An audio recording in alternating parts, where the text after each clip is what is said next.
దేశ అధ్యక్షుడైనటువంటి అంబడి కృష్ణమూర్తి గారి మీద జరిగిన దాడిని ఖండిస్తున్నాం ముక్తకంఠంతో. దాన్ని ఇంకొకసారి ఇట్లా రిపీట్ అయితే ఊకునే ప్రసక్తే లేదు. నిజమైన ఐఎన్టీసీ నాయకులం మేము.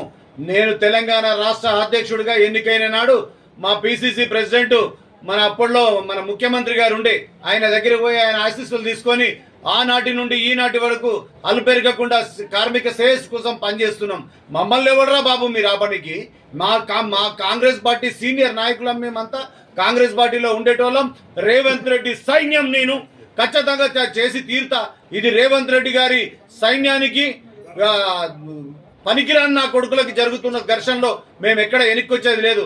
మేము ఖచ్చితంగా పేదల పక్షాన్నే ఉంటాం, కార్మికుల పక్షాన్నే ఉంటాం, కార్మికులకు సరైన న్యాయం చేస్తామని చెప్పి తెలియజేస్తూ నేను ఎవరిని విమర్శించటం లేదు. వయసులో పెద్దవాళ్ళని విమర్శించే స్థాయి మాది కూడా కాదు. కానీ కొంతమంది పనికిరానోళ్ళు ఆయన పేరు బదనాం చేస్తున్నారని చెప్పేసి మాకు బాధ ఉంది. ఈ వయసులో కూడా ఆయన కార్మికుల కోసం కొట్లాడుతుంటే మాకు సానుభూతి ఉంది, ఆయన పైన గౌరవం ఉంది.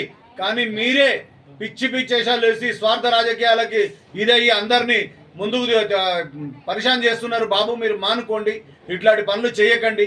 నీ చేతనైతే 100 మంది కార్మికులకు చేయి, మా చేతనైతే మేము 1000 మంది కార్మికులకు చేస్తాం. ఎవరిది పై చెయ్యి అయితే వారికి పార్టీకి సేవ చేసిన గుర్తిస్తారు. ఖచ్చితంగా పార్టీ మనల్ని ఇది తీసుకుపోతుంది. నీకు ఒక పదవి వచ్చింది, ఐఎన్టీసీని అడ్డం పెట్టుకొని ఏ పార్టీలో తిరిగి ఎన్ని పార్టీలు మారి వచ్చినా ఇవాళ నీకు ఒక పదవి వచ్చింది అంటే మేము ఈర్షపడ్డం లేదు, సంతోషపడుతున్నాం.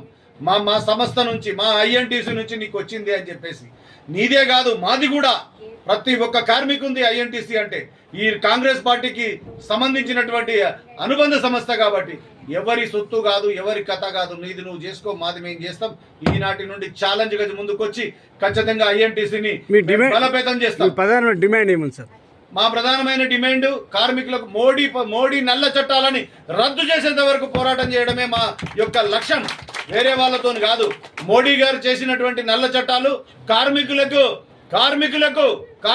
జరుగుతున్న అన్యాయానికి మేము పోరాటం చేయడానికి సిద్ధంగా ఉన్నాం. ఈ మోదీ ప్రభుత్వాన్ని వ్యతిరేకంగా అనేక పోరాటాలు చేయడానికి మేము సిద్ధంగా ఉన్నాం, కాంగ్రెస్ పార్టీ తరఫున, ఐఎన్టీసీ తరఫున అని చెప్పి తెలియజేస్తున్నాం.